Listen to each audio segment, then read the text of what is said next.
એક કલ્પના કરીએ કે દત્ત એટલે શું? દના ઘણા બધા અર્થ થાય.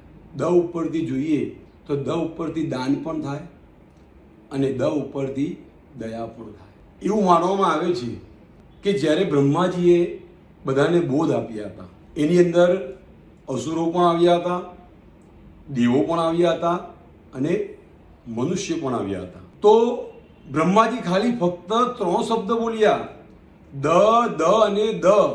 પણ એનો અર્થ શું? દ એટલે બ્રહ્માજીએ કીધું અસુરોને કે તમે દમન કરજો, દેવોને કીધું કે તમે દયા કરજો અને મનુષ્યને કીધું કે તમે દાન કરજો. તો દત્ત ભગવાન એટલે સાક્ષાત પરમાત્મા,